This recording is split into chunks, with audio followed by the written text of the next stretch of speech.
This is $2 Garage, and today we're going to be talking about how not only to get a project car, but to get one you can handle and not sell it at a loss for a few years later in boxes. So the first thing you need to figure out is, what kind of project do you want?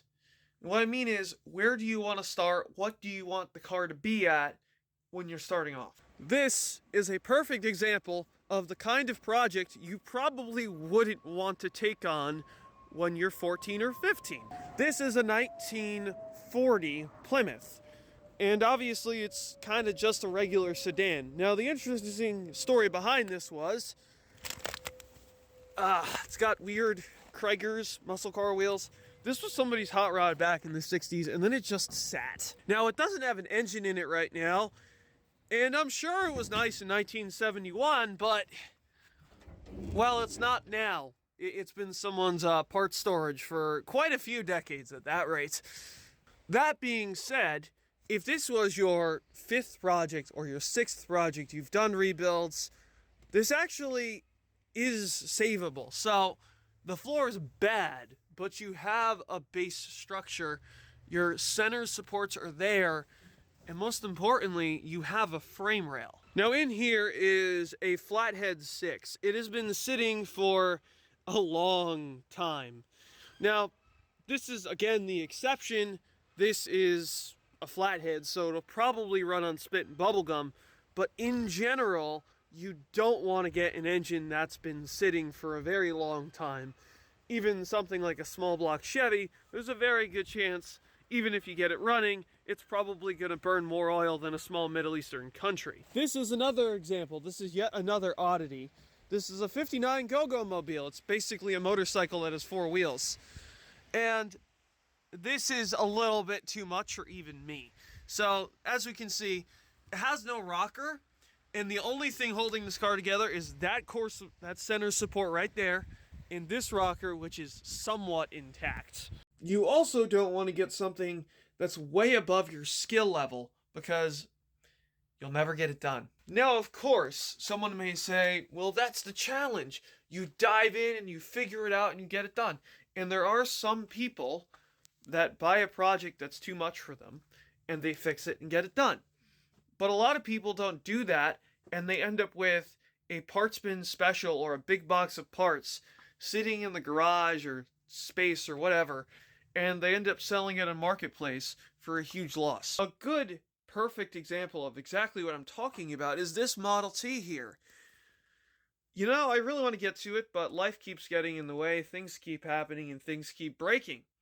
And what's happening is, well, it only needs just about everything. So, you know, great, yeah, you just whistle down the street and find a Model T part. This is an example of a project car that is doable if you really want it, but it's going to take quite a bit of skill. This is a 1971 Citroën DS. So you can get a reference, this is what it looked like before all of this steel was put in there.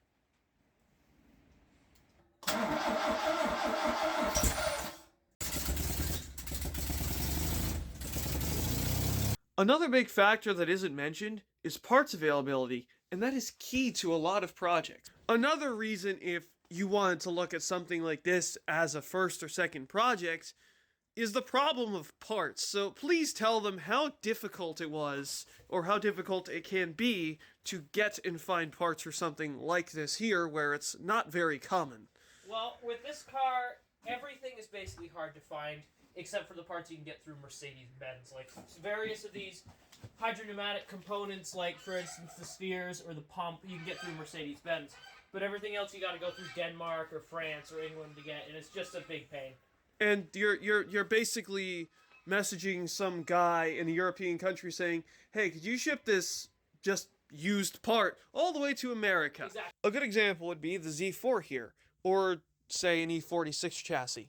That would be, in my opinion, if you're, let's say, 15, an excellent first project, or something like, you know, an SN95 Mustang, because you can get one that runs, or if it isn't running, parts are cheap, and they're very simple once you figure it out.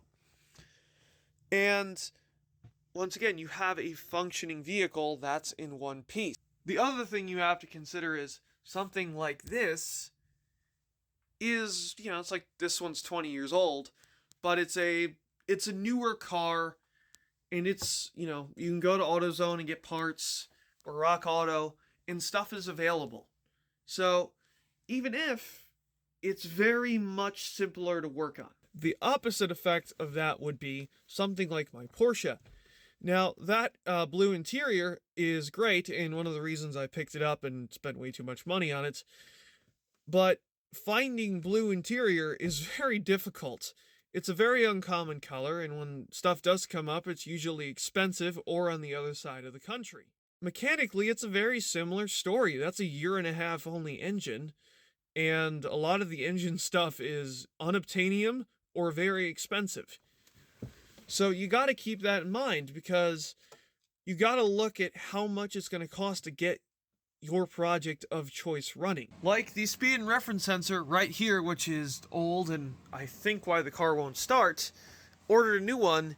It's taking them 3 weeks to ship it to my house. If I needed something for the Z4, it's an E46.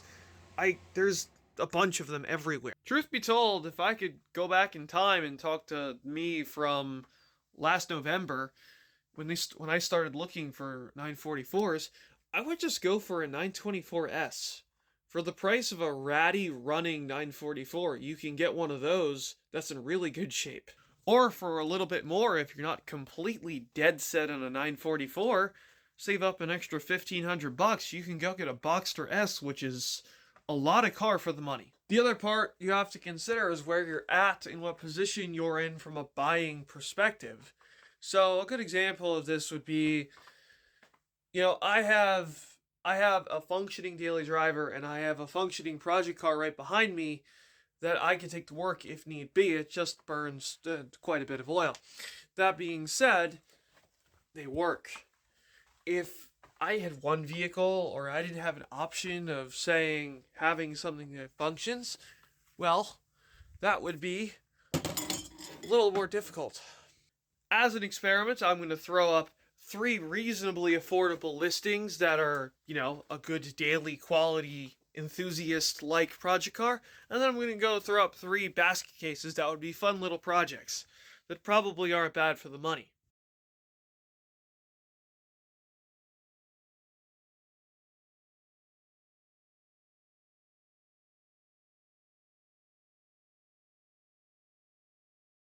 The other thing you have to consider is the skill set you have, what you're willing to learn or what you're willing to learn to do.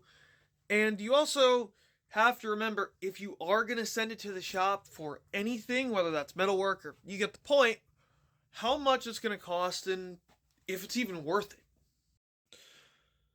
Like this fender here, which looks pretty good on camera, but it's basically all Bondo, and for about 3/4 of this, a magnet won't even stick. So we're back with the DS, and it looks like a car again. It's really solid, actually, and the shag, it's coming out pretty well. That is really the only bit of original metal, and it is getting soundproofed and stuff. This is a proper, at least, effort restoration. It's not going to be perfect, but how many hours have been put into making that floor look like a floor again? So about 600 to 800 hours into the chassis alone on this car. You can put in some pictures of how rotted this thing was. The viewers have already seen that. Yes, they've seen it for Project Hugo last yes. video on it. And the hydraulic system, all the lines and everything, took about 200 to 300 hours.